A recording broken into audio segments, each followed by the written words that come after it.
Assalamu alaikum, everyone. So today we have some very special guests on our show, and inshallah this you're all going to be watching on the first day of Ramadan. So what's the most important thing that we all do during Ramadan? Of course, we're fasting. And what do we break our fasts with? Something very important. Dates. So alhamdulillah, I've got here Brother Nazim. Assalamu alaikum. The co-founder of Holy Land Dates. And alhamdulillah, I had the pleasure of meeting Brother Nazim in 2019, first time. Yes. Yeah, and we were introduced to each other through really amazing people. And since then until today, we've worked together on so many things. And I really feel honoured and privileged to be part of a circle where people really want to lift each other up. Alhamdulillah. And I'm joined by Alia, amazing Alia. Walaikum salam, who also works with the Holy Land family. And I've known her for many years. And Alhamdulillah, they have a new team member, Abra. Assalamu alaikum. Walaikum salam, sister. I want to add here that Abra is from Gaza. So Alhamdulillah, we're able on this podcast to have a huge insight into life in Gaza, inshallah. So can I start with you, Brother Nazim? Can I ask you, I've heard this amazing story and I'm smiling because I like to hear it. You built it up now. It's not going to sound so amazing. No, I love listening to it. And I remember the first time I heard it, I was so inspired. And since that day, I have never eaten any dates besides Holy Land Dates. And you know that with the whole palette that my dad orders every Ramadan, alhamdulillah. So do you want to tell us your story about how you started this and how this isn't really your day job, nor your wife's. So if you just don't mind sharing a bit of history with us. Sure. Back in 2013, there was a discussion within the group where we live in Birmingham as to what to do and where to go. And within that discussion, some of the neighbours had said, Nazim, have a think, what should we do? And I don't know why, but Palestine just appeared on the radar. We had a discussion and we all agreed that, yes, we'll travel to Palestine in 2014. So August 2014 was when we set up our first trip to travel. As many of us know, through the history of what we now know in Palestine, sadly, the war broke out in Gaza in 2014. So shortly before we were due to travel, I think maybe 2 or 3 weeks before travel, the war had been ongoing. And understandably, there was anxiety within the group. However, credit to everybody in that group because everybody decided that what is, we're still going to go. So the whole team got together. I think Alia was a very young individual. She's young now, but she was particularly young then, mashallah. And we all decided, 14. Yeah. There you go. So we all decided, yes, we're going to make that trip. Alhamdulillah, before going, there were lots of things that needed to be done. But this was just an isolated trip. There was no suggestion of a return trip. There was no suggestion we were going to do any more. It was just a trip to go and visit Palestine. Alhamdulillah, there was around 40, 50? Yeah, 50-ish, I think. 50-ish people. Just friends and family, mainly friends rather than family, who all went on the trip. And I have to say, quite possibly, of all the trips I've been on, it has to be one of the best trips ever. I had never imagined Palestine could be like this. And it's beautiful, isn't it? It's absolutely wonderful. You know, I know we'll talk a bit more about Palestine, but to go on that journey, we knew we had to do something. So it comes back to your question, why, for example, Holy Land Dates. After that journey, when we came back, we thought, we can't just go back to our day life because Palestine needs people. And there were many great people at that time doing, as they are now, great work supporting Palestine. So there are many charities doing work in Palestine. Yeah. So we thought, you know what, let's do something slightly more nuanced. Let's just move slightly away from the mainstream. Let's support trade. So we thought, but by doing the trade, let's also give back. So we decided that whatever we do, our hallmark position must always be that 50% of our net profits goes back to Palestine or to other vulnerable causes. So, for example, we've been blessed to be able to raise money through a variety of causes, not just through products we sell, through a whole string of things, fundraising, tours to Palestine, and being able to support projects, which we'll come to a bit later on. So in 2015 into 2016, my wife and I sat down, we talked about it. And as you said, my wife and I have different careers. My wife's been a doctor for close to 3 decades. She's a consultant and has a very, very busy professional life. I've been a lawyer for nearly 22, 23 years. So this was very alien coming into this. Sales I've always loved and enjoyed from a young boy. But this is Palestine and doing things that we'd never done before. So way outside of comfort zones, way out. But we thought, let's give it a shot. So 2016, Holy Land Dates was formed, and we received how many boxes of dates in 2016? 300. 300 Alhamdulillah. of these boxes of dates into our kitchen. I think more than 300 come into my mum and dad's house. I can vouch for that. Oh. I want to just add, it was really funny. The other day, my dad was out of London and I borrowed his car. Okay. He doesn't know this. He's going to find out after he watches this podcast. I'm not even joking. I didn't know that Saeed had already delivered his dates. I opened his boot to put my laptop bag. The whole boot was full of Holy Land date boxes. I was like, okay, Ramadan's here, alhamdulillah. It's interesting because when I met your dad at the Muslim Shopping Festival and he come over and he says, I haven't received my dates yet. And I was like, blame Saeed. He's going to put your order in. He's going to ask you when you're ordering from Palestine and he's going to put the order in then. Alhamdulillah, bless him, mashallah. So yeah, I mean, Sister Riz, that's how it was. I mean, we decided something had to happen and the dates arrived and we had no idea what to do with these dates. And I remember we were sitting in our kitchen. I don't know if you remember this, and I know you were young. I don't think but I remember. Alia, her younger brother Saif, and her parents. I mean, I have to say it now. Her parents have been instrumental. They've been the spine, the backbone of this process, this journey. The amount of times her dad's driven to London to drop the dates off. So that's a small thing. I kid you not. I mean, mashallah, I don't just say it because they'll hear this. I say it to them that there is no way. I mean, look, we have become the tenants who never leave. We're in their warehouse and we've just and we started. That's just going to say, Ali's right. We had a small section. So, I've seen the videos and how you've taken over now. Well, I think legally we now have rights. We have squatters' rights. There's the lawyer side of him coming out. So there's something called adverse possession. I think we should enforce that. But no, I mean, on a very serious level, they've been instrumental.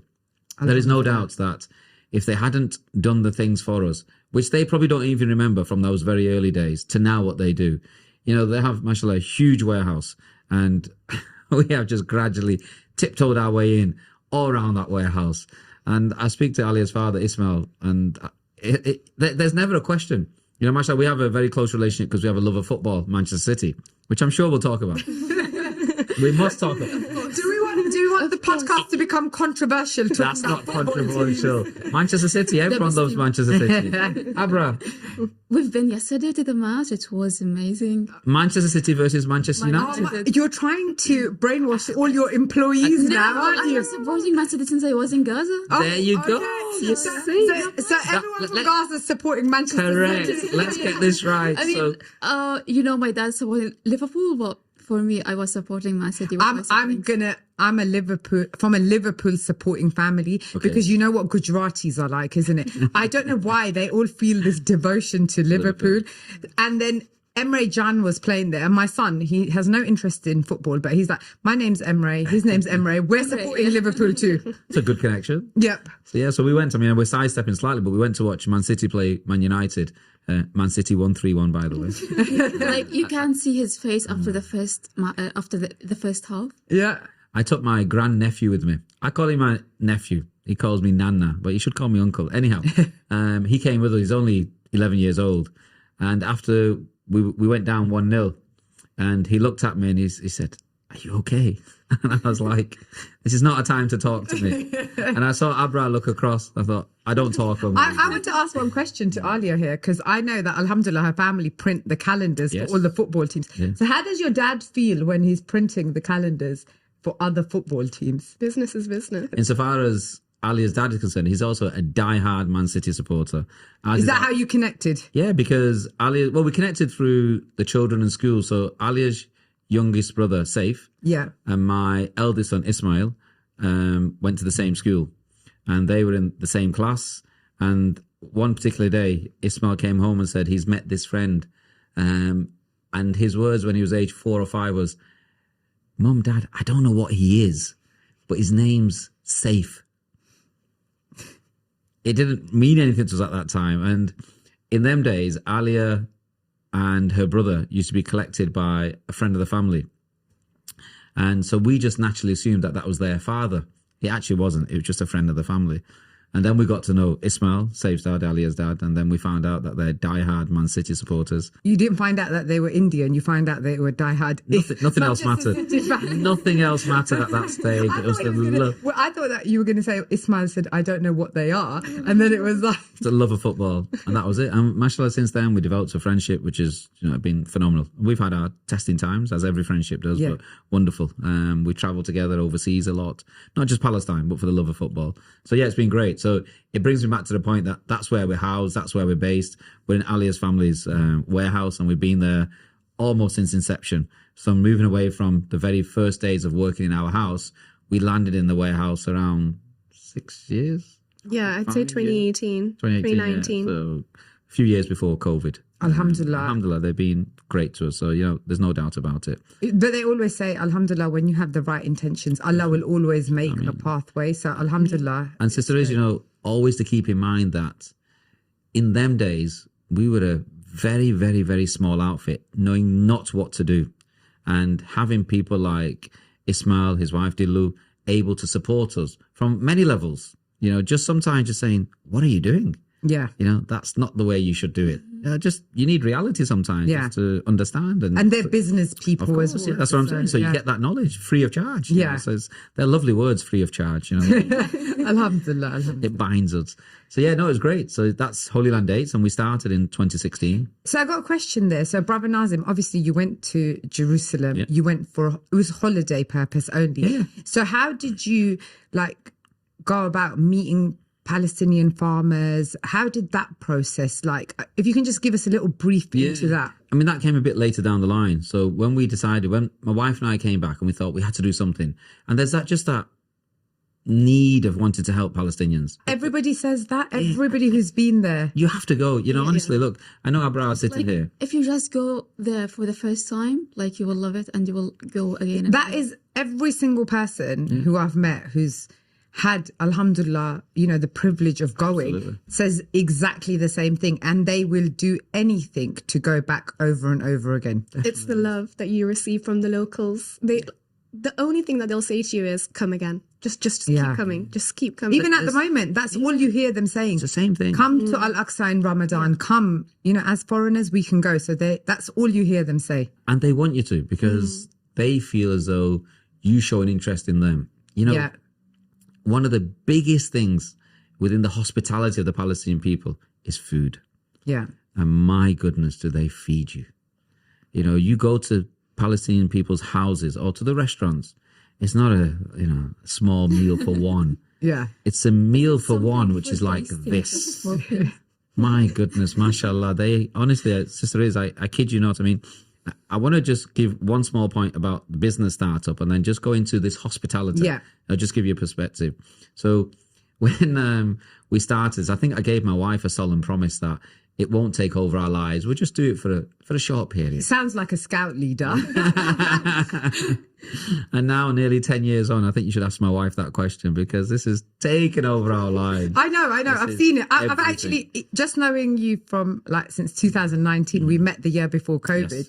To now, I've seen that. Nice. I remember at that time you were like, no, Sister Riz, there's only our little thing on the side, little thing. And alhamdulillah, I've seen it grow so much as well, mashallah. But I mean, the reality is, Sister Riz, in running a business, everybody does that. There are people who are at the front of that business. Yep. There are others who are not at the front. But their roles, whatever you are in that business, is instrumental. The spine of a business runs through that for a reason. You don't need everybody to be at the front shouting and screaming. I enjoy that role. But if it wasn't for team members who are sat around this table, Ali has been at HLD since day one. Yep.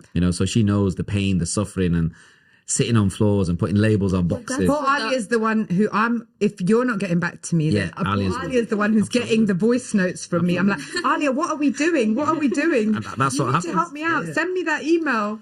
And that's why I come back to. So from my wife's perspective, who was saying, look, can we really do this? We've got 2 young children. We've got so much work going on. We're both busy in our day jobs. Alhamdulillah, I say it, not just because of the virtue of this podcast. If it wasn't for her and her support, this is never possible. Yeah. Not at all, because she does the spine work that people don't hear about. The real work that counts. I do the glorified work. I come and do a podcast. I go for a meal. I enjoy it. I enjoy talking to people. But the real work that counts is done by many other people. My wife at the top of that list, there's no doubt about it.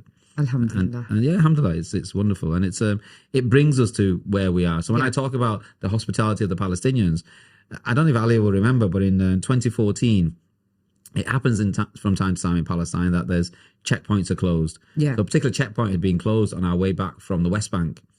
And so we needed to go somewhere. So we turned the coach around. We had some very bad advice from the British Embassy, which was bizarre now that I look back on it. The advice was that I should get out of the coach, hold my British passport in my right hand, phone in my left hand, and walk towards the guards, who of course were holding guns, and say to them that I'm British. And that somehow would be a miracle turning point. Even now when you see it. Yeah, exactly. But I did it. Yeah, but saying that, I've seen a sister who, her and her family are Palestinians, and they moved back to Jerusalem, but they're United States citizens. So every week she is let in, even since the last few months, let into the Al-Aqsa complex because she holds up of course. her but that's a different matter. passport. That's access within the old city. Okay. I was being asked and we had no understanding why the checkpoint had been closed. It's generally because an incident occurred in Jerusalem, which is where we're heading back to. Okay. So there's me, my naivete, following the advice and walking out. And within 3 or 4 seconds, guns raid to my chin height. And my goodness, the look on my face changed rapidly. And my wife and kids were on the coach. And then the guards lined across the coach with guns raised. So it was a very frightening experience on that day. But the reason I mentioned you were on the phone to the British Embassy. Of course. And I'm saying to this lady that I've got a gun pointing at me. They're pointing a gun at me. She goes, no, you'll be fine. I said, it doesn't look fine, but I'm going to put the phone down now because I'd like to speak to this guy who's actually shouting at me, and I'd like to get back on the coach. I had one of the local tour guys with me, Sheikh Salih, who's a legend in himself. I think we've done a live with him. Yes. I mean, what a guy. What a guy, mashallah. And he was saying to me, Nazim, don't worry, it'll be fine. In the typical Palestinian way. That is the Palestinian attitude. It'll be okay. Yeah. Inshallah. Yeah, trust them. Inshallah. And I did. Sheikh Salih is a fantastic guy. So we got back on the coach. This now comes to the hospitality point. We turned the coach around. We drove to a local mosque. When we got to that mosque, we prayed our salah, and everybody was hungry and tired. So we said to, the Sheikh Salih who was with us said to the caretaker of the mosque, can we all stay here for the next hour or two until the checkpoint opens or until it opens? And the chap said, no, you can't stay here. That's just not right. Which we all aghast, wow, you said no. He's not letting us stay in the mosque. We've 40, 50 people. We're kind of looking a bit dishevelled. We're tired. We've been on a long journey up to Jenin, which is a long way in the West Bank. And in that 10 minutes, he went away, called his friends and family members, and all the people got together, opened their houses for us. Alhamdulillah. Started making, this is 10 o'clock at night, making food for us. And saying, you'll stay here, not in the cold mosque. Yeah, alhamdulillah. And honestly, I say that this is when you talk about Palestine, as Alia said, they ask you to come back. They don't want your money. And you know what?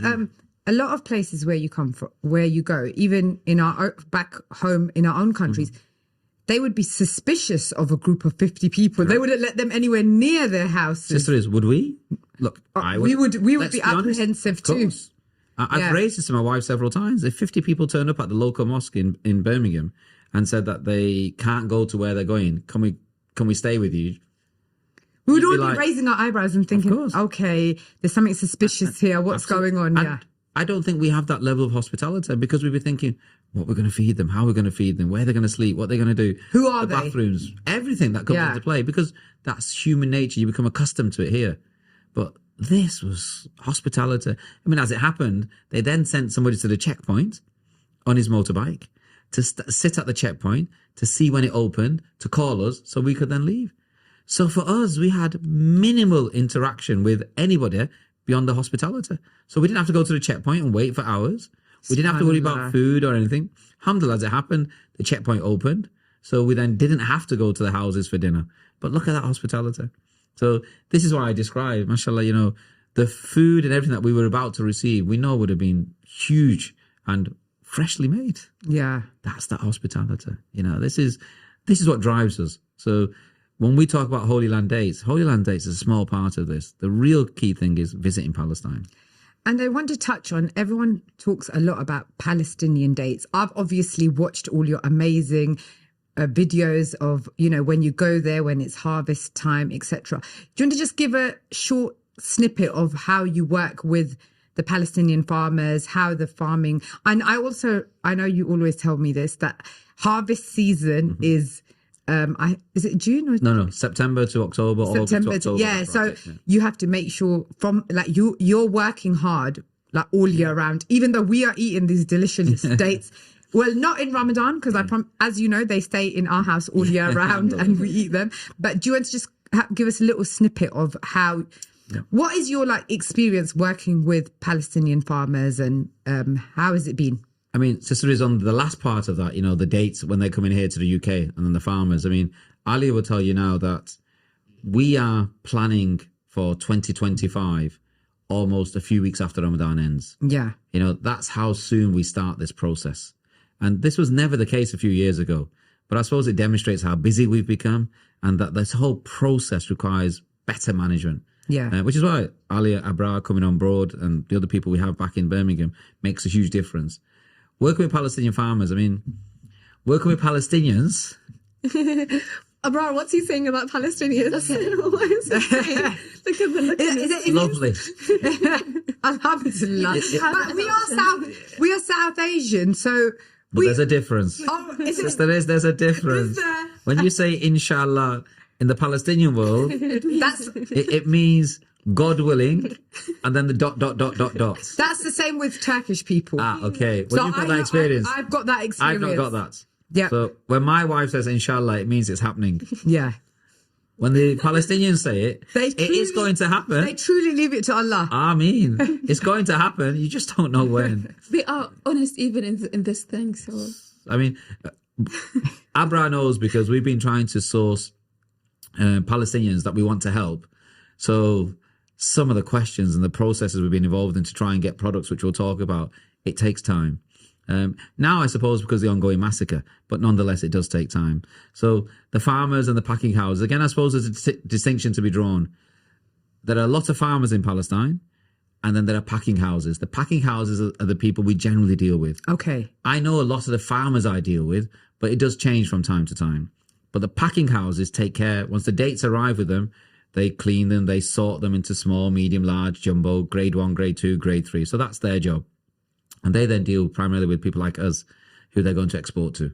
So that's their role. So it's the packing houses that you deal with. I think that if anybody wants to have a look on your social media platforms, especially, you have lots of videos, amazingly made videos of this whole process. Yes. And where you've explained the process, and so everyone can go and see there clear. And I think it's important because one of the things people often get challenged with is when the date boxes arrive with them, they've got moisture on the top of the date boxes and, you know, they're cold. And people don't quite understand that when the harvest season ends around October-ish, November-ish, Ramzan's not till, at the moment, March the 10th, March the 11th, March the 12th. So the dates have to be kept because they're a perishable product. So they keep them at minus 18 degrees. So when they land, so they're kept at minus 18, we ship them at minus 18 and we store them at minus 18 until we send it to the customer.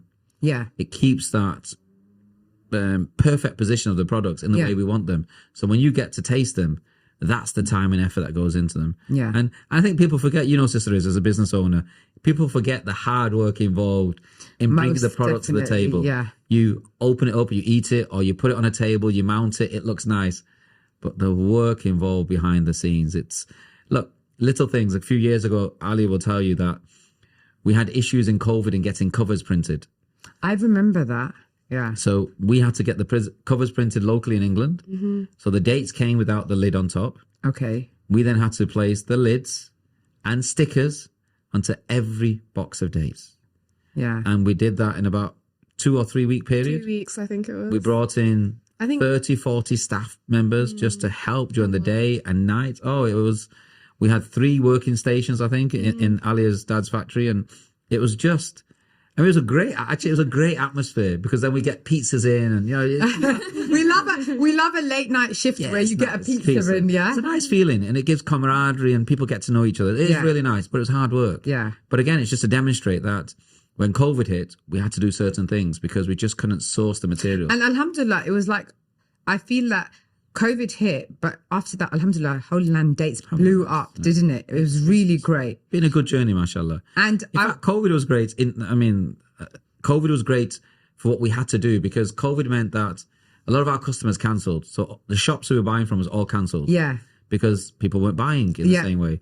So we had to do something. And Ali will tell you that we had this great idea with Saeed, our lovely Saeed. Of course, we have to give credit to Saeed on this podcast because he's the person who connected He's our intermediary. us. Of course. He's a legend, is Saeed. Yeah. Saeed Totter. Yeah. And although his football team we have concerns about, but we won't get into that. Anyhow, he had organised for many of the people he knew to buy dates from us. Yeah. So we got together, Alia's dad, mum, Alia, brother, my kids, my wife, everybody, you name it. And we got cars, we got vans, and we drove to London. Yeah, I know, because we were like, That's right. Yeah, But sister is driving in London in COVID when the streets were deserted. Was it a pleasure? Oh, best It is ever. It was just, we went from east to west, north to south in minutes, as it were.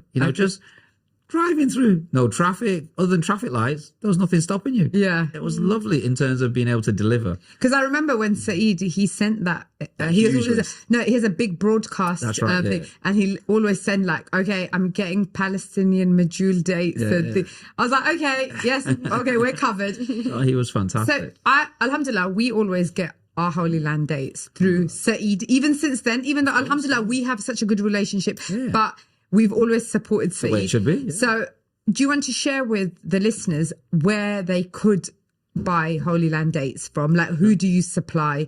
Who stocks you, or on your website? I mean, I suppose we have, alhamdulillah, we're very blessed that people like Saeed, who we've grown up with through this journey, have supported us almost since day one, I think. Yeah. And they've moved from maybe other brands that they may have been promoting at that time because they like the story behind this. They like the authenticity. And I'll be honest, I like the taste as well. And I am fussy. We're not going to name anyone else here, but the taste as well. But I do say, sister, is, mashallah, whether it's our dates or other Palestinian dates, the important thing is buy Palestinian dates. That's important. Of course. I don't sit here to say don't buy A, B, C or D. That's not my job.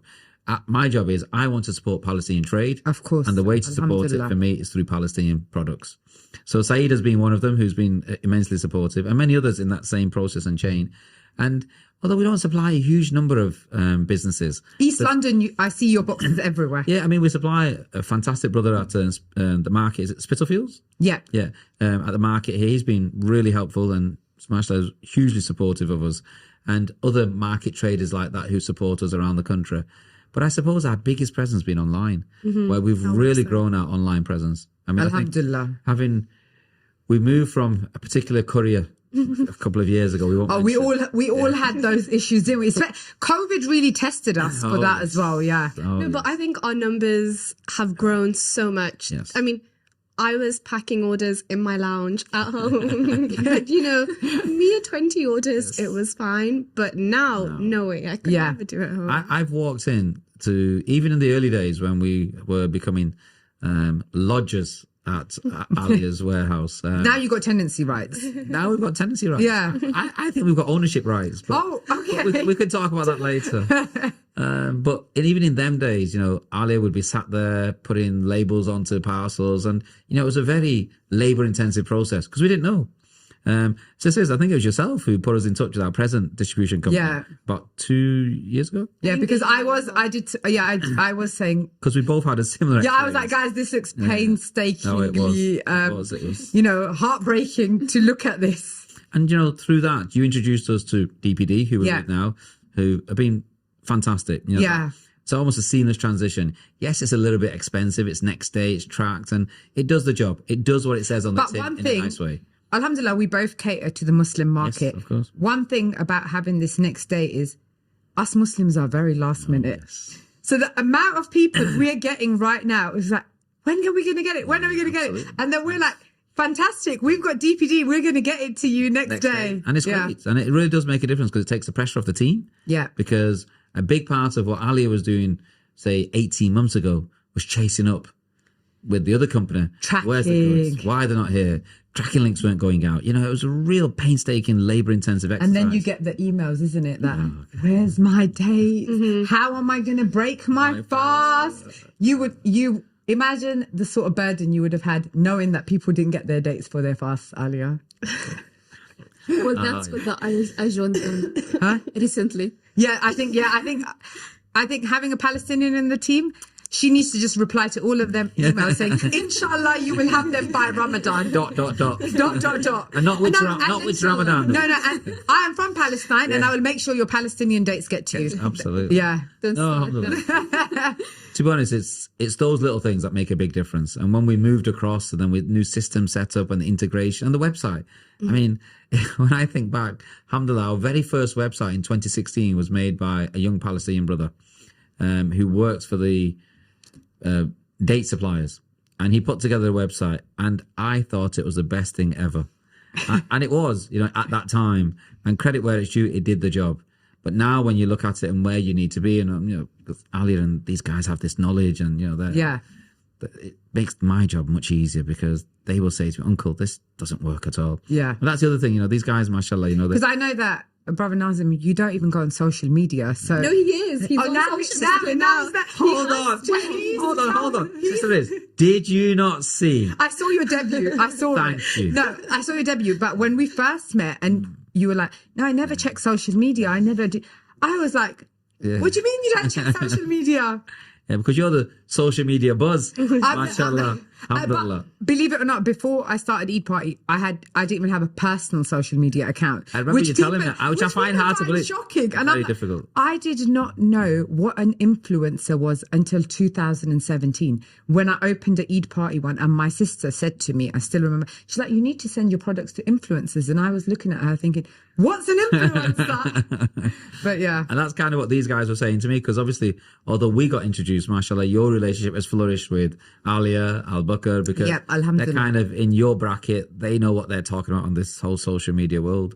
And that's helped me tremendously, because it allows these guys to do what really needs to be done. And I can just sit there and watch it, mashallah, grow and grow. Do you know what? I really want to bring up this point here is like growing up, I don't know about for yourself, with myself, I only learned about Palestine and the Palestinian struggle and the importance of Al-Aqsa to the Muslims. Like when I was a grown up, like when I started uni, I was 18, 19 years old. And my parents didn't even know anything about it.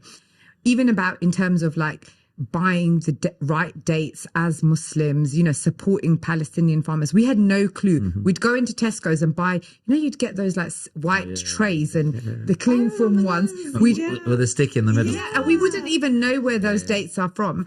So I feel that the reason I feel it's so important for like brands like yours to be on social media is because the next generation is only on social media. It's true. Yeah. I mean, it's very true. I mean, I was very fortunate growing up that my father was very much aware of Palestine, Alhamdulillah, Bosnia. You know, there were two countries that were very close to him, not because he had an affiliation through being from one of those countries, just because of his love of trying to help and being part. So Alhamdulillah. My dad was a big watcher of current affairs, so the news was on almost. In them days, of course, you had like 9 o'clock news and 1 o'clock news. It wasn't like you could watch it 24/7. But when it was on all the time. And so I learned a lot through him. And mashallah, you know, a lot of credit goes to him for the knowledge he gave. Was your dad in Birmingham too? Manchester. So we're Mancunians through and through. Okay. Birmingham, we're just passing through. I'm a Brummie. No, you're a Brummie. You're a Brummie. And a Gazan. So yes, mashallah, alhamdulillah. Alhamdulillah. So yeah, so it's learning about it through him, but not really involved. I wasn't active. I wasn't engaged in it. That kind of came much later down. That came 2014, like I said. I don't know why Palestine came up as a destination. Came on the radar, we went, and alhamdulillah, you know, as that saying goes, the rest is history. But mashallah, I really see that now, more than ever, people are really trying to support Palestinian farmers and buy Palestinian dates, which I think is amazing. Yeah. And everyone's become conscious about checking where their dates come from. So I think that's brilliant, and may that long continue. Ameen. I want to ask some questions to our Palestinian sister here, because Yes. I'm sure everyone has been listening to us two throughout this whole process and they want to just listen to a Palestinian. So I'm going to just let you start with your story, sister. I brought up in Gaza. My whole life was in Gaza. So, like the way my dad and my mom brought us, like we've been really like educated. We love life. We love just knowing everything about the world. So me and my siblings were just sitting every day watching everything that's happening around the world, learning new languages, talking about like stuff about, today we have to watch a documentary about a country in South America, for example, and every day we choose a place. So this is how like me and my siblings like gathering every day in front of the TV. So after that, I chose at university, like my dad is a doctor and my mom is a science teacher. So they wanted me to study like in the similar field.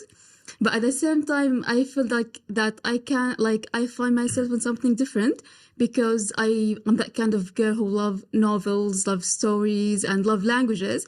So I chose to study English literature. So I did. In Gaza? In Gaza. Yeah. Shakespeare in Gaza. In Gaza. We struggle to do Shakespeare here in England. the UK. Absolutely. Yeah, no, my favorites was in the Victorian era, the Bronte sisters. So, Oh yeah, Bronte sisters are good. Yeah.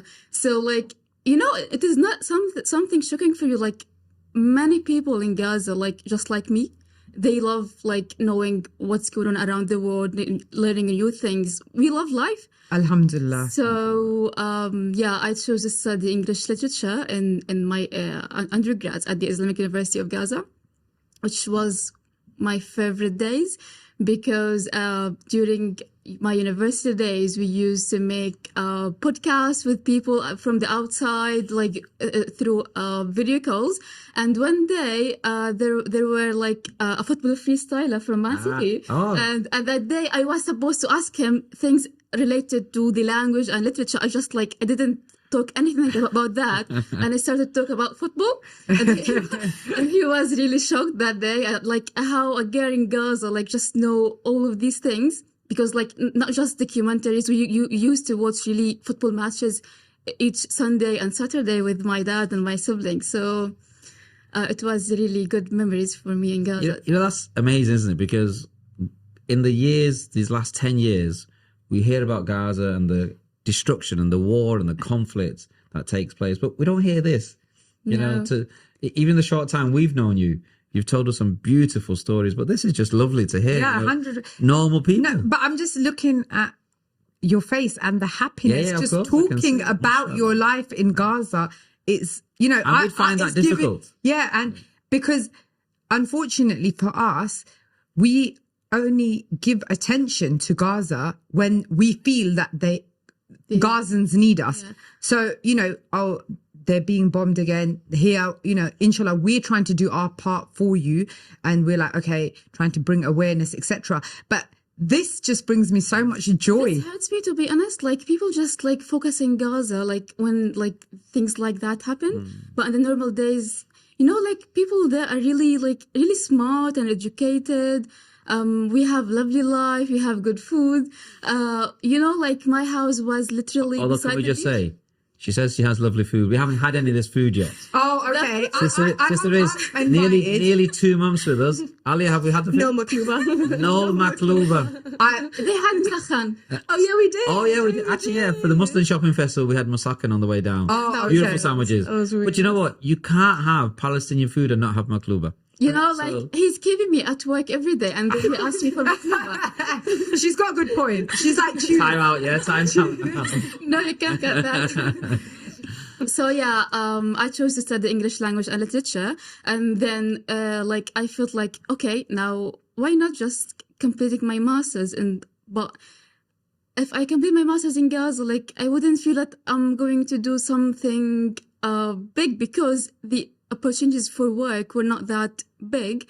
So I decided to apply for scholarships.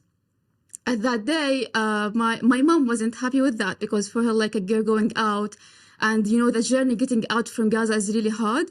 So she wasn't happy in the beginning, but I kept doing that for 3 years. Mashallah. And like my mom was so mad, but then she gave up. She knew that this girl wouldn't give up. And on the True Palestinian. like we are like that, even in scholarships. Alhamdulillah, alhamdulillah. So yeah, but after keep applying for 3 years, you know, like I reached to a point because like this scholarship they choose only 2 from Gaza, and for my year, yeah, which they choose 1 from Gaza and 1 from the West Bank. So like getting this opportunities out of thousands of people applying for this opportunity was shocking for me. And when that email arrived from Durham University saying that congratulations, you got your scholarship, I was like, this is a mistake. This is not for me. This is a junk email. A junk email. Spam. And then I read it twice. I was like, my dad, look at that. I got the scholarship. And then from that point, I knew that, okay, my life now will start like outside Gaza. But, you know, even the process for that was not easy because applying for the visa, getting out, I had to go out through Egypt, like for 12 hours on Sinai and by my own in the car or just with strangers. It wasn't like that much safe for me. But despite all of that, I wanted to go out. I wanted to see life. I wanted to meet new people. And I wanted to tell the others in the world about the people inside Gaza because they don't see these things inside. Mm-hmm. So yeah, I got a full scholarship to do my master's in peace building at Durham University. So, and yeah, it was like a lovely experience, and it was really good for me because, you know, for a girl just to know how to speak for a people of her country in a professional way. Yes. In front of people from all around the world. I was the only international in that specialization at Durham University. And I met people from all around the world, people from the UN, like, and it makes me feel that, okay, now my parents are really proud of me, what I'm doing now. And yeah, I remember that day when I met the ambassador, Hussam Zumlot, and he made a voice note for my dad that you have to be proud of this girl. And I remember like my dad, whenever he goes, he just like tell people, I have to let you listen to this voice note. Ah, mashallah. Yeah. So yeah, from that day, like I felt like, okay, now I did something that makes my parents really proud. And I finished my master's at Durham University and I had a lovely graduation. And then then I met Uncle Nazim and I came to Birmingham. Abra would have gone back to Gaza if she couldn't find work here, because of course the idea was that she tried to develop a career here.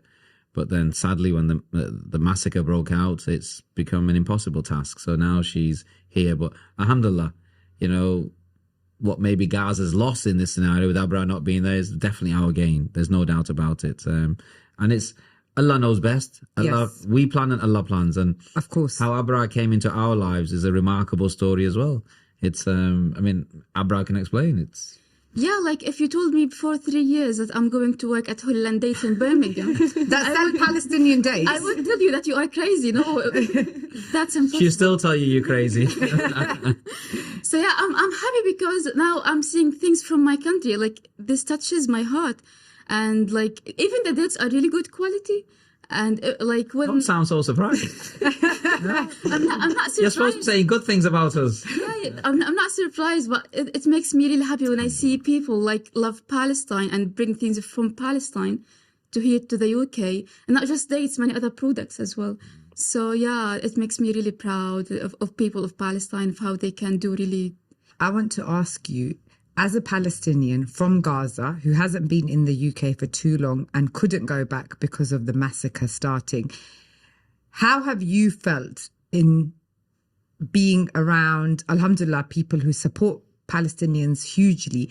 How has that made you feel? Has that made you feel happy, or has it made you feel even more sad that your country needs people around the world to be out protesting, and yet still none of the governments of the world are listening? I think maybe to look at it like this, Abra, which is that whilst you've been here in the UK, of course, you can see the trauma unfolding in Gaza. And I know by looking at you now that this brings back and makes this an emotional journey, which is very hard for you.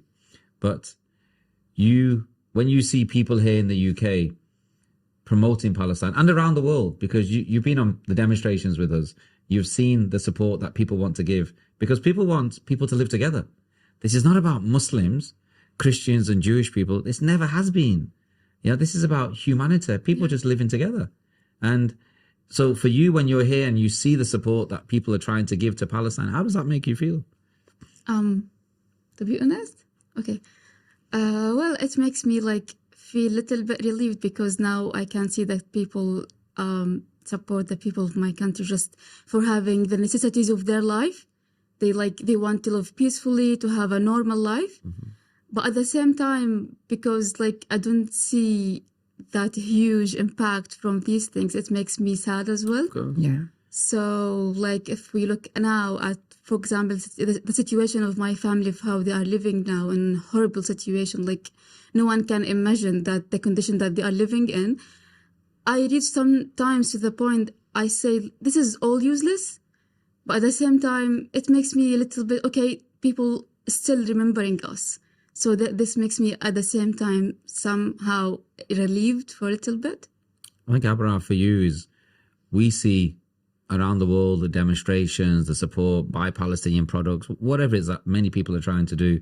But of course, you have the reality. You have your family in Gaza. You have to do this and then see reality. And they're two very different things. Because what we are trying to do, support Palestine, it's a small bit. Because it needs many, many, many, many more people to get involved, to give that momentum, to get change. Because there has to be. Yeah. Change has to happen, because people should live side by side. No one should be deprived of an opportunity to be with somebody because they're a different religion, a different skin color. That can never be right. We weren't brought up like that. No. We're brought up in England. We live side by side with people of, it doesn't matter what race, religion, creed or color you are. You live side by side. You work. Yeah, exactly. You invest, you play, you go to school, whatever it is that you do. And so I think I understand what you're saying, because it must be very difficult. You're surrounded by people all day long talking about Palestine, Palestine, Palestine, which I suppose has a plus and a minus. Yeah, it's true. Like, to be honest, this morning I was telling Uncle Nazim I don't want to come, because like sometimes it hurts me just talking about Palestine. At the same time, like how much I describe like my families, how they are doing right now. I feel like this is unfair. I mean, it has to be more than that. But at the same time, still, like, just talking about Palestine is still important. Of course, yeah. We really appreciate you being here, and we can't even imagine how difficult it must be for you, because if we are hurting so much just watching it, being a Palestinian, with your family going through this, and alhamdulillah, how you described your life before this massacre, how you described that, alhamdulillah, your family is so educated. And I still remember that everywhere I have read that all Palestinians believe that the most powerful tool they'll ever have is education. And I know that they are so into having their children educated to the highest levels. And then for this to happen, for your parents as well, it must be heartbreaking that they let you come after 3 years of applying. And like, of course, they're happy that you're here, you're safe. But at the same time, you're not near your family. You feel you can't comfort them. Yeah, like you feel guilty, like you're just having this normal life when you eat. Yeah. Because my youngest sister, she's only 13, and she told me, like, for all of these past months, she wants to eat chocolate. And she was the same girl that before she was trying to learn languages. She was imitating me, just like she wants to become like me. And now her dream just to find chocolate. So for me, when I'm having all of these things around me, I was like, I don't want to eat because I feel this is not fair for me just having this normal life and for them living this life. But there is nothing I can do, just like praying for them and hope that they're still safe. Inshallah. Yes. Inshallah. And Abra, you are doing a lot, because it's the doors of your parents that have brought you here and allow you on this journey. And inshallah, Allah is the best of planners. There's a reason you are here. There's no doubt about it. And inshallah, there has to be good in everything. And there will be. But subhanAllah, I can't believe that Abra came here for her scholarship. That took her 3 years. I'm going to always remember that. She was persistent. and how she ended up working with someone who didn't intend to have a business based around Palestine. Absolutely. And she ended up working in a business that supports Palestinians. This is how the qadr of Allah works. Allah's the best planner. Honestly. Just so you know a bit of background, Abra went to an event in Southampton. Yeah, friends. Where it was a friend's event and there were some Palestinian doctors. And one of them was an eye doctor. And he knew a close friend of ours in Birmingham who's also an eye doctor. And they spoke and mentioned Abra and work and what have you. And my close friends, the eye surgeon in Birmingham, Samir, he contacted me one day. And he said to me, Nazim, there's this young girl, she's looking for a job, blah, blah, blah. You know, and if there's anything available, it was kind of just a very loose conversation. I said, look, just send me her CV. And I didn't do nothing because we didn't have an opening. We didn't have a need for a member of staff. We're a very small business, so we didn't have a need for another member of staff. Mashallah, Alia runs everything. I only joined in September, full time, properly. I mean, before that was voluntary. It was part time. I was working elsewhere. Look, they do way beyond their contractual. I know. But they choose to. Yeah, they choose to. Just get that legal disclaimer. There's no shackles on them. They're here freely. But and then through that conversation, and of course, when the massacre broke out, and then we thought we need to do something because the whole ethos and the core behind what we do at Holy Land Days is to support Palestine and support Palestinians. So here we had a Palestinian. But wait, how was my CV? Oh yeah, it was okay. I'll show you, Sister Rizal. He's like, at Holy Land Dates, we didn't need to go through the Bronte sisters. That's all right. We didn't need a CV, alhamdulillah. The only CV we needed was she needed a job. This is the core of what we do. You know, so Alia and my wife and I met with her remotely on Zoom 3 months ago, I think. Had a conversation, and the decision was already made that it wasn't about, it was just we needed to see who she was. Does she actually exist, or is this just a piece of paper? And when we had the discussion, we agreed, and that was it. And, you know, again, Sister Ridge, you know, when we talk about planning, some of my closest friends live in Sunderland. So when Abra had to leave her accommodation and go into hostel accommodation, she ended up at a place in Sunderland. And I rang my close friend, Mahmoud, and I said to him, we've got this sister who's going to join us, but for a week or two while we sort things out, can you just go and check in on her? So he said, yeah. So he and his wife went and they checked in. Now, what were the chances? In the whole of the country, we'd have somebody we know who lived, I think, 10 minutes away from where Abra lived at the time. Like 5 minutes. 5 minutes away. And he was one of my closest friends who then went and met, and mashallah, now they've developed friendship through that. Mashallah. And this is what I say, we plan and Allah plans. Alhamdulillah. And then she came to Birmingham this January. Yeah. And then she's regretted it ever since. 100%. 100%. Her work, I don't ask her about working hours, yes? I listen, when it comes to I would say yours is a family business, even a family and friends business. And you heard them call me uncle. Yeah. So it's a family business. Yeah. In family businesses, there's 24/7. Yeah, there's no working hours in family businesses. That's Alia. I have to agree with Brother Nazim here. Sorry. So, any last words? Inshallah, I would love to have you on again. Sure. But any words you want to share with everyone for now? Let's say, like, you know, anything you want to share with, you know, the world. I just want to say, like, don't just keep your eye on Palestinian people in these situations only, because you have to know that the Palestinians, they love life, they love peace, and they are really smart and educated, and they are like anyone in the world who love to live a peaceful life. So please just don't think about them in this way, and they are living under war. We don't need anything from the war, just we need like living peaceful, normal life. That's it. Jazakallah, yeah, that's beautiful. Jazakallah for sharing that. Brother Nazim, before we finish, I have to add this. It was only on Saturday, which was 2 days ago, that I discovered this beautiful hat. Alia? I don't know.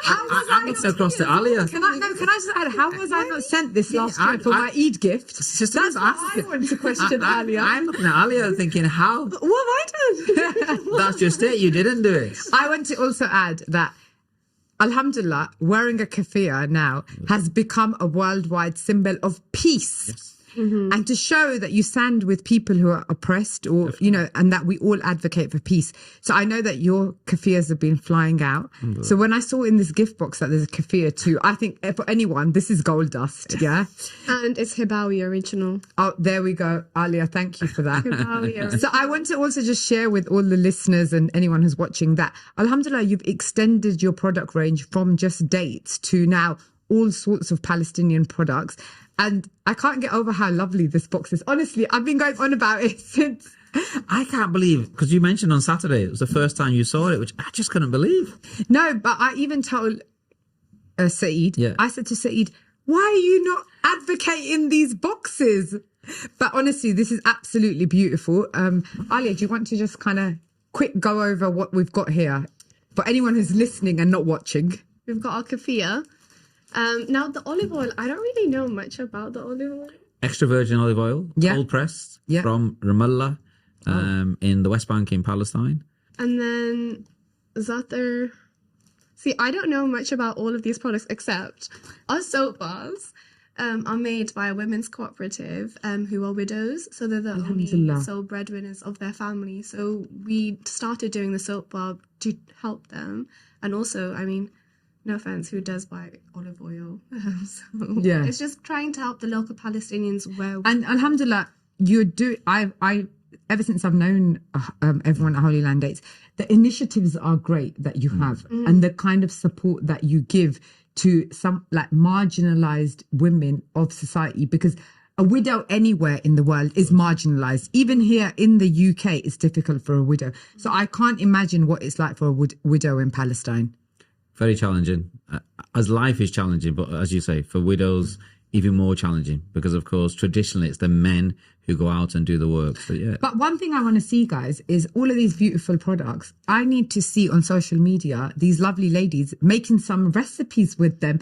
And I rather can than- make with the za'atar only. I think we need a There za'atar. is. We just need some food to begin with. I keep sending Alia loads of videos, even this dates one. And I saw this like influencer person make this dates thing. And I'm like, Okay. Alia, you need to make a video like this. And I'm like, if you don't make it, I'm going to get Elif to make it, because I got so excited because that influencer was, alhamdulillah, promoting Palestinian products mashallah. too. So I was like, look, what a wonderful thing. It was like a date chocolate bar. What's that date bar thing? Yeah, like tasted like Snickers, but apparently healthy. But yeah, okay.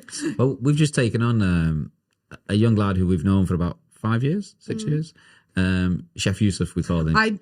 We're scouting buddies. That's Yeah. right. So he's just, for a long time, he's been involved in Holy Land Dates. He's a great advocate, great support. Mashallah, I have to say, yeah, Birmingham, I hardly go there, but the amount of amazing people I know from Birmingham and the community spirit there is unmatched. Absolutely. And he's married a Palestinian sister. I know, You know, and they're all part of Muslim Scouting, which Yes. we are also part of. course, I feel like I'm an honorary Brummie. Like honestly, everyone I know is from Birmingham.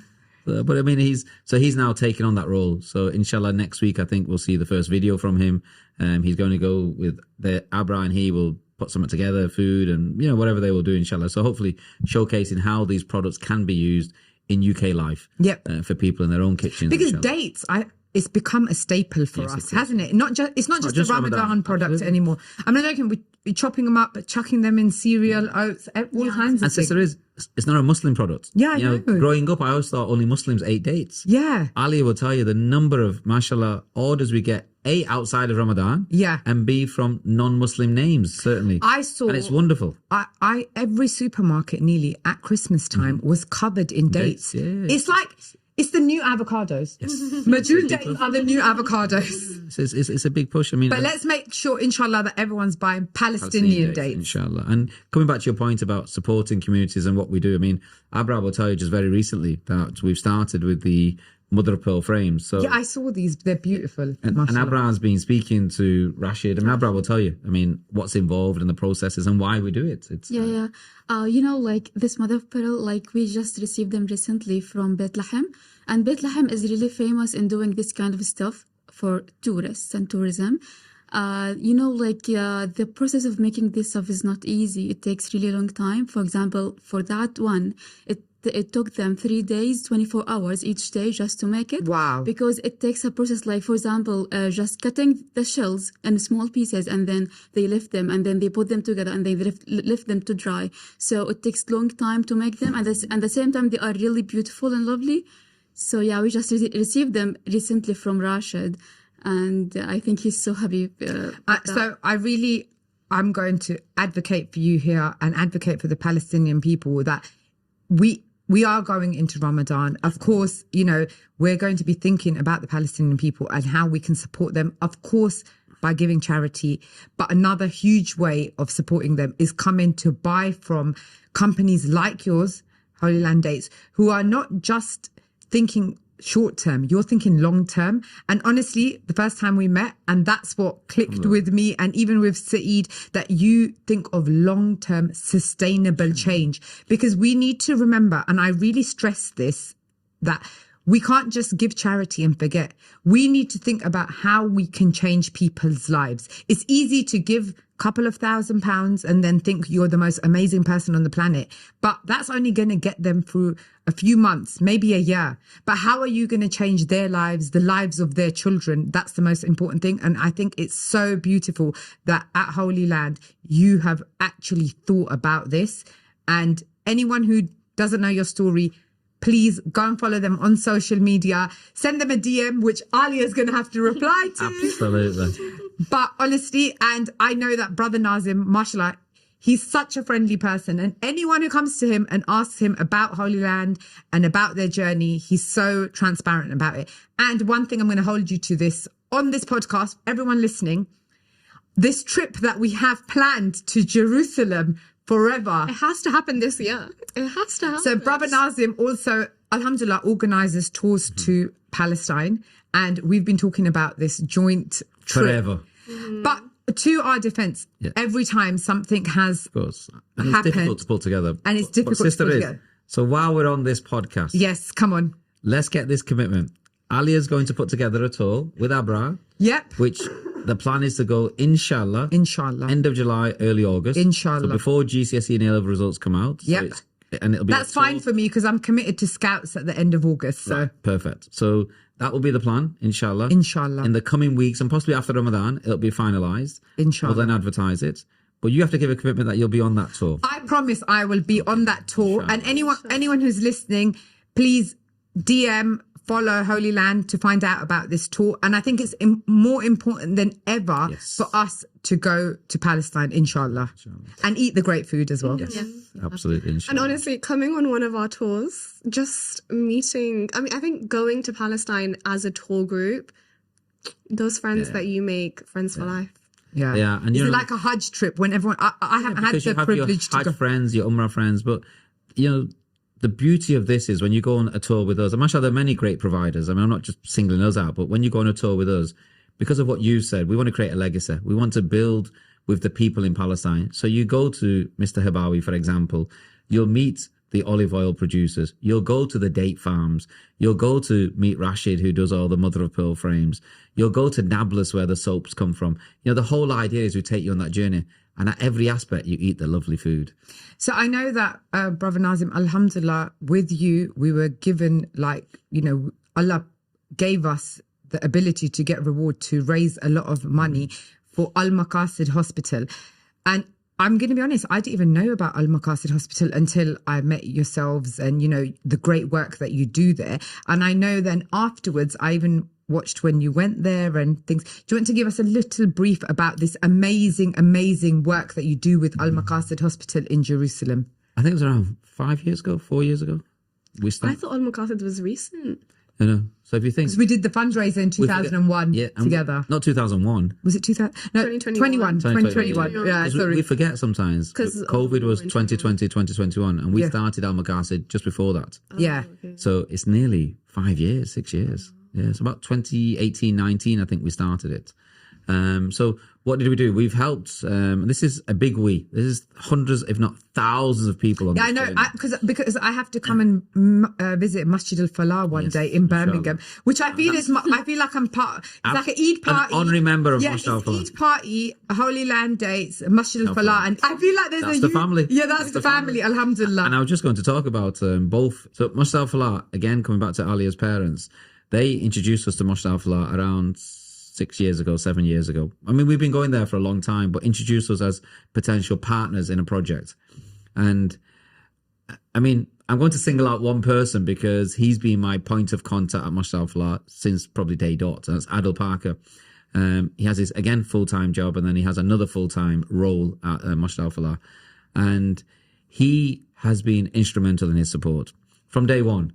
It's almost whatever you guys need. And that comes down to Alia's parents, because they introduced him to us, and they gave him the reassurance that we will do what he wants, and they give us the reassurance that the mosque and the congregation will support. So since that day, whatever project we come up with, mashallah, we just all get on board with it. And that's what's happened. We've just kind of rolled with it, and it's been fabulous. So we started the first pediatric intensive care unit. We fundraised for, it might have been 2018, 2019. I'm not exactly sure. I've seen all the videos from that as well. And it was just carried on. And Sister Is, I think we've completed now 3 units. So, and the beauty was that, again, as do you we want say, to just share where Masjid, so Al Maqasid Hospital is? I mean, there's 2 beautiful aspects about Al Maqasid Hospital, and Abra will be able to tell you part of it as well. Is first of all, it's on the doorsteps of Masjid Al Aqsa. In other words, it's just behind Masjid Al Aqsa, near Mount Olives. But critically, the children it serves come from Gaza? Yes. So 85% of the children that are served in Al Maqasid Pediatric Intensive Care Unit come from Gaza. So that's, again, for us in our way of trying to support what we do. So this is lots of people who've helped support this project and have give huge sums of money over the years. It's not Holy Land Dates, it's everybody. Yeah. And mashallah, and that's what keeps that going. So now 3 hospital units on, providing care. And the bit I was going to say was that it was built for children. But then COVID happened. So there were no children coming to Al Maqasid. So they used the unit to support those who were suffering, to give them oxygen. They needed all the life-saving equipment at the time, which was available for the children, they were now using for the adults. So alhamdulillah, you know, as I say, we plan and Allah plans. Allah's best So planners. it was remarkable. And, you know, it's been a lovely, lovely synergy since we started the projects. Alhamdulillah, I've always, you know, tried to do my best to help the Palestinian people, but it elevated to another level after I met the Holy Land family. But honestly, I can honestly say that. And you know that with Alia and AB, I literally feel like they're my niece and my nephew. And they're my, I love you too. they're like my point of contact. Not that you're not trending enough for me now, but yeah, you know me. I like Well, to you try did and say that to me a few years ago. Not that I remember it. I'm seeing you in this gorgeous hoodie now. I can see that you guys have changed his style. So I want to share that, alhamdulillah, with Holy Land Dates, you have an amazing merchandise range as well. On your website, all I can say is someone can go on your website and find a gift for the whole family this Eid. And you can be supporting the people of Palestine. So that is what I want to really emphasize. And I think it's brilliant that everyone watching is watching this on the first, the episode is out on the first day of Ramadan. So if you want to do something to support the Palestinian people, please go and follow and buy from Holy Land Dates, because they are doing amazing, amazing work. And alhamdulillah, sometimes we have a chance to be part of that amazing work. So we really, really And you thank will be you when for you that. come on the tour with us, inshallah. And yes, And you've heard that here. tour at the end of July, beginning of August. You heard it here first. I am committing with thousands of people listening. Inshallah. Inshallah. Allah accept it from everybody, inshallah. And I think we should say as well, Sister Is, because we're on the same page. Alhamdulillah. You know, this is not to feather our own positions. This is all about, we build for our akhirah, inshallah. Inshallah. We help in this journey the people from Palestine that were very dear to us, and do what little we can, because it really is sometimes, it's a sticky plaster. It's a little dot. It is. But it's something we've done. And you've mentioned about the relationship. I mean, it's a two-way street, because we've been very blessed to work with you. I mean, I know whenever we're talking about doing an event, a shopping festival, for example, the first question is, where's Sister Is going to be? Where's Sister Is going to be? And mashallah, you know what? I know these guys, particularly Ali and Al Bakr, you know, they have tremendous love and affection for you. And rightly so, because you've taken them under your wing, and it's somebody who you've supported, and they love that. And for me, it's great because these guys have been I get instrumental. to act cool with them. I get to be like the kind of cool auntie, cool with auntie. them. With them. So even like when they come. What are you down, saying? I'm not the cool uncle. No comment. Like, even on even when they come down to London for the protest, the other week, I want to add this in. They came and parked outside my house, and they didn't knock on my door. We thought you I was like, yeah. So then I had to tell them off, and then the next time they came in, yeah. So I get to feel a bit young around them. That's what it is. That's why I employ them. Yeah, you got the right strategy. Not because they're good at their job. Okay, I get the strategy Age. now. Age. Okay, I'm gonna have to rethink and maybe sack Aisha and get a few, but someone 10 years younger. Alhamdulillah. But no, it is. I mean, I say it because we've worked together on and off for now 5 or 6 years. Alhamdulillah. And that process for all of us has been a really nice journey. And it's things that we bounce off. Yep. I mean, I know recently we started the Advent calendars. Alhamdulillah, amazing response for those. And Sister Riz, they're just little ideas that these guys have. Yeah. They don't come from me. It's just ideas that come together, and mashallah, we then run with them. Yeah. And you've always, you pick up the phone or whatever, DM or whatever this may be. I can't say no to AB and Alia. I really can't say no to them. That's why I've got them. Yeah, I can't say no to them ever. Alhamdulillah. But again, Sister Riz, it comes down to the love and respect that they have for you. Alhamdulillah. There's no doubt about it. And that works because, mashallah, everyone's honest and transparent. Yeah, It's the way alhamdulillah. it should be. Yeah. I mean, Abra will tell you, one of the things I say to her about when we deal with the Palestinians, anybody, is we must be upfront. This is not about us just making ourselves bigger and better. It's always about the project. Always. Yeah. It's so important. Never take the eye off the ball. If we do what we set out to, which is support Palestine, inshallah, that will continue. And that's how it must remain all the time. It's friendships, it's trust, it's transparency. Alhamdulillah. Any last words you'd like to share with our listeners before we log off? Let's pass on to Ali and Abra, and then I'll come back. I want to say to everybody, once in your life, visit Palestine. No matter when, inshallah, just please. Whenever we go, they always say, come back. Just come back. And I think once you feel that love, you'll understand where our passion comes from. That's it. That's all for me. Inshallah. I want to say that me as like an example from people in Palestine. People of Palestine, they love life. They love just having normal, peaceful life, and they are really smart. They are really educated. So you have to be more open about the people, how they are living in Palestine. And you know what I want to share with you, sister, is that at the moment, with on social media especially, we've actually all realized this a lot. When we're following all of these really young people like yourself and how they're advocating to the world what is happening to them, we are all speechless. So honestly, we can't thank the Palestinian people enough because they are actually liberating us. We're not doing anything for them. They're building our akhirah. There's no doubt about it, because you're giving us a chance and an opportunity. But you're right what you said earlier on, Abrar. We must remember not just Palestine, the world, not just when there's a massacre on, not just when people are hurt. We should remember, because humanity is about just that. It's remembering people 24/7, being kind. We know as Muslims, be kind to your neighbour. It's very important, and that carries on. My neighbour gets Holy Land dates. Both of them. They'd never eaten Majul dates before we moved in, so now they get Holy Land dates every Ramadan. It's so important. I mean, we talk about it here because we have the freedoms to do that, but it's also recognising that so many people in so many countries, Palestine, Gaza, West Bank, all the way through to Pakistan, the floods happening, Turkey, earthquakes, Syria, conflict, so many countries. You can carry on. The list is endless. Sadly, it's endless. But the important thing is to remember that whatever you help people. That's what life should be about. We don't need this animosity in life. It's not what life is about. Life is about helping. And that's why Holy Land Dates, inshallah, continues to thrive. And alhamdulillah, where you said that, think about Palestine, not just when there's a conflict, think about Palestine all the time. And this is exactly what Holy Land Dates is doing. Alhamdulillah. Yeah. And we enjoy it. It's important. It puts a smile on our faces. Yes. And we'll remember that in about 2 hours when we're driving back from London. Jazakallah for everyone who listened, whether it was or watched on YouTube. And Ramadan Mubarak, because Ramadan would have started by the time this episode is out. And please, please, please support Holy Land Dates in everything that they are doing. They are supporting Palestinians, and that is what we all want to do. Jazakallah. Assalamu alaikum. Assalamu alaikum.